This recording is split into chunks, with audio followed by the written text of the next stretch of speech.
샬롬, 하나님의 말씀과 함께하는 2016년 지구촌새생명교회 우재용 목사입니다.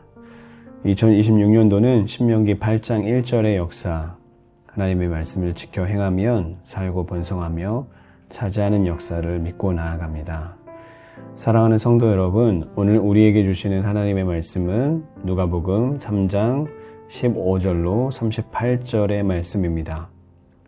제가 읽어드리겠습니다. 백성들이 바라고 기다림으로 모든 사람이 요한을 혹 그리스도이신가 심중에 생각하니 요한이 모든 사람에게 대답하여 이르시되 나는 물론 너희에게 침례를 베풀거니와 나보다 능력이 많으신 이가 오시나니 나는 그의 신발끈을 풀기도 감당하지 못하겠노라. 그는 성령과 불로 너희에게 침례를 베푸실 것이요 손에 키를 들고 자기의 타작마당을 정하게 하사 알곡은 모아 곳간에 들이고 쭉정이는 꺼지지 않는 불에 태우시리라. 또 그 밖에 여러 가지 권하여 백성들에게 좋은 소식을 전하였으니 본봉왕 헤롯은 그의 동생의 아내 헤로디아의 일과 또 자기가 행한 모든 악한 일로 말미암아 요한에게 책망을 받고 그 위에 한 가지 악을 더하여 요한을 옥에 가두니라.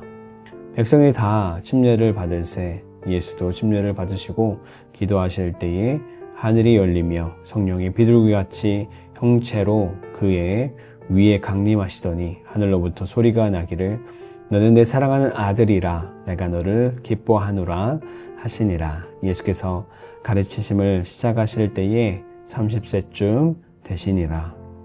사람들이 아는 대로 요셉의 아들이니 요셉의 위는 헬라요, 그 위는 맏닷이요, 그 위는 레위요, 그 위는 멜기요, 그 위는 얀냐요, 그 위는 요셉이요, 그 위는 맏다디아요, 그 위는 아모스요, 그 위는 나우미요, 그 위는 에슬리요, 그 위는 낫게요, 그 위는 마아시요, 그 위는 맏다디아요, 그 위는 서머인이요, 그 위는 요색이요, 그 위는 요다요, 그 위는 요하나니요, 그 위는 레사요, 그 위는 수룹바벨이요, 그 위는 스알디엘이요, 그 위는 네리요, 그 위는 멜기요, 그 위는 앗디요, 그 위는 고삼이요, 그 위는 엘마담이요, 그 위는 에르요, 그 위는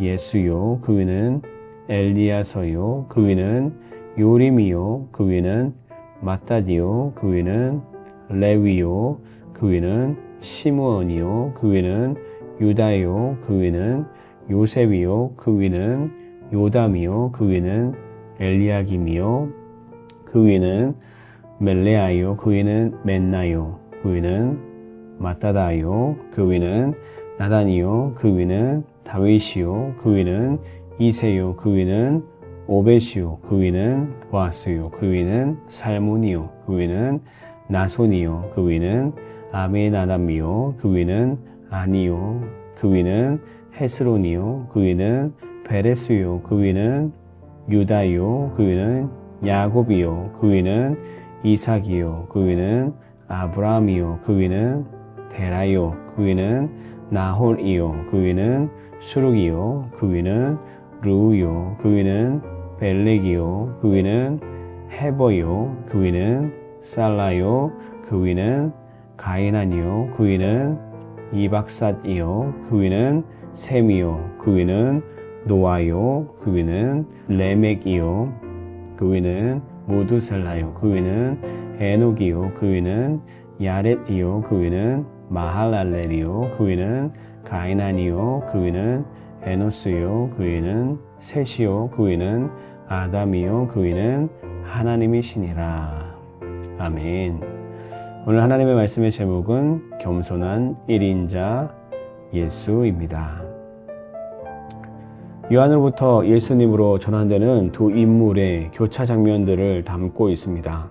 먼저 요한이 계속되는 강력한 회개 촉구의 메시지가 소개되고 있는데 이어서 정치인에 대한 회개 촉구를 기회로 요한이 감옥에 투옥된다는 징검다리와 같은 짤막한 기사가 뒤를 잇게 됩니다. 그리고 예수님의 침례 장면과 예수님의 족보가 길게 소개됩니다. 예수님의 족보는 마태의 기록과 비교할 때 매우 독특한 특징을 갖습니다. 요한의 설교가 대중에게 어떤 파급 효과를 불러일으켰는지를 누가는 기록하고 있는데 그의 종말론적 설교는 회개를 선포하는 맹렬한 불과 같은 것이었습니다. 동시에 메시아의 사역으로 어떻게 전환이 되는지 연관성을 엿보게 됩니다. 18절에서 20절 말씀은 요한의 투옥에 대해서 나오는데 요한이 당시 왕이었던 헤롯 안디바에게 어떻게 체포되고 왜 투옥되었는지 그 과정을 그리고 있습니다. 그리고 메시아이신 예수님이 공식적으로 역사의 무대에 등장하시는 침례 장면을 담고 있습니다.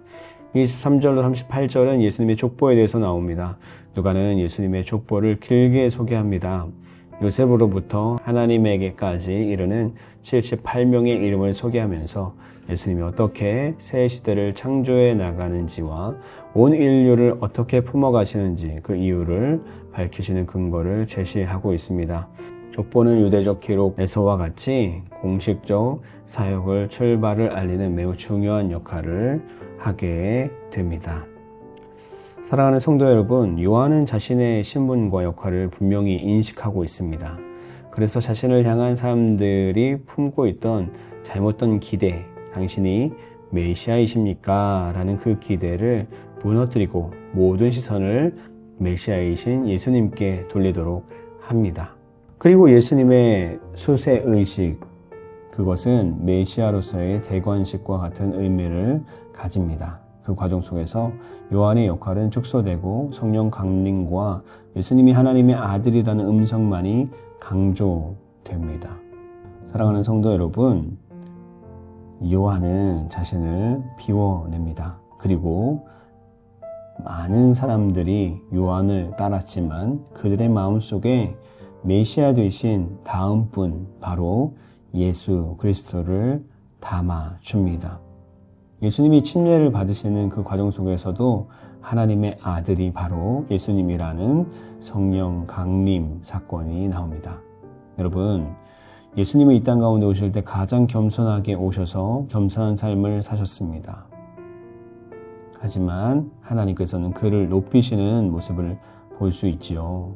그것은 요한의 삶 가운데서도 동일하게 볼 수 있습니다. 자신을 높이지 않고 자신의 유익보다는 하나님의 유익, 하나님의 일들을 추구하며 살고 있는 그런 우리 침례 요한을 볼 수 있습니다. 그 겸손은 예수 그리스도에게 시작된 것이며 그 겸손을 통해서 요한이 메시아를 드러내게 됩니다. 그것이 온 인류에게 좋은 소식이요 기쁜 소식이 된 줄 믿습니다.